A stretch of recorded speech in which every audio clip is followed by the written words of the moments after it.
आला हजरत को इल्म हदीस पर मलका कैसा था, हदीस याद कितनी थी हैं?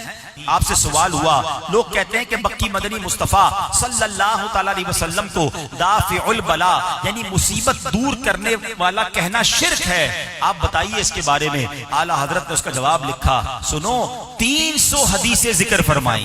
आला हजरत की खिदमत में सवाल हुआ, बाज लोग कहते हैं रसूल अकरम नूरे मुजस्सम सल्लल्लाहु तआला अलैहि वसल्लम अगर तमाम नबियों से अफजल हैं तो इसमें कुरान और हदीस से कोई दलील लाइए। इमाम इश्क व मोहब्बत ने उसका ईमान अफरोज जवाब लिखा, 100 अहादीस लिखकर साबित किया कि अल्लाह पाक के फजल से हमारे आका तमाम नबियों के सरदार हैं। फरिश्तों की पैदाइश कैसे हुई, आला हजरत से सवाल होता है। अपने फतवे में कलम उठाते हैं, जवाब लिखते हैं और लिखते हैं 24 हदीसें जिक्र फरमाई। हमारे आका मौला अलैहिस्सलातु वस्सलाम रोजे क़यामत शफाअत फरमाएंगे। जब इस मौजू पर जवाब लिखते हैं तो कलाम करते हुए 40 अहादीसें जिक्र की। दाढ़ी की जरूरत पर सवाल हुआ, उसके जवाब में 56 हदीसों का जिक्र किया। वालिदैन के हुकूक के मुतालिक सवाल होता है, एक ही फतवे में एक ही टॉपिक पर आला हजरत 91 हदीसें लिखकर साबित फरमाते हैं।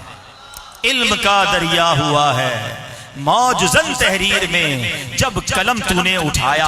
ऐ इमाम अहमद रजा सुनो, एक तो हदीस का इल्म है, दूसरी हदीस से मोहब्बत है, तीसरा हदीस पर अमल का जज्बा कैसा है। हदीस तो मैं भी सुनता हूँ, आप भी सुनते हैं, पहले तो हदीस से मोहब्बत आज बढ़ा लो। आका की बातें हैं, नबी पाक का जिक्र है, हमें कितनी हदीसें याद हैं, हम कितनी हदीसें पढ़ते हैं। पता नहीं दुनिया भर के लोगों के अकवाल कोट्स लोग पढ़ते हैं, यार फला ने कहा था, फला फलसफी ने कहा, फला का ये जुमला है, तुम्हें दूसरों के जुमले याद हैं। मैं आप सबसे सवाल करता हूं, बताओ आपको नबी पाक की हदीसें कितनी याद हैं, आका की बातें कितनी याद हैं। कलमा जिनका पढ़ा, जिन्होंने शफाअत अबारी करनी है, उनकी बातें याद ही नहीं है, पढ़ते ही नहीं।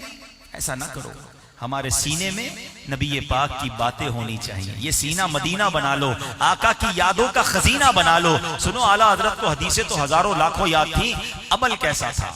एक बार मक्का पाक में है आला हजरत और तबीयत खराब हो गई, बुखार, अब दवाई वगैरह ली, जैसे ही थोड़ा सा बाहर निकले तो देखा बादल आ गए। तबीयत ठीक नहीं थी मगर फौरन मक्का पाक हरम में पहुंच गए हैं और हरम में पहुंचे तो बारिश शुरू हो गई। आला हजरत कहते हैं मुझे हदीस याद आ गई कि मेरे आका ने फरमाया जो बारिश में तवाफ करे वो रहमत इलाही में तैरता है। तबीयत ठीक नहीं है, अभी बुखार से उठे हैं। आला हज़रत ने फरमाया जो होता हो जाए। आका ने फरमाया मुझे रहमत में तैरना है। आपने तवाफ शुरू कर दिया।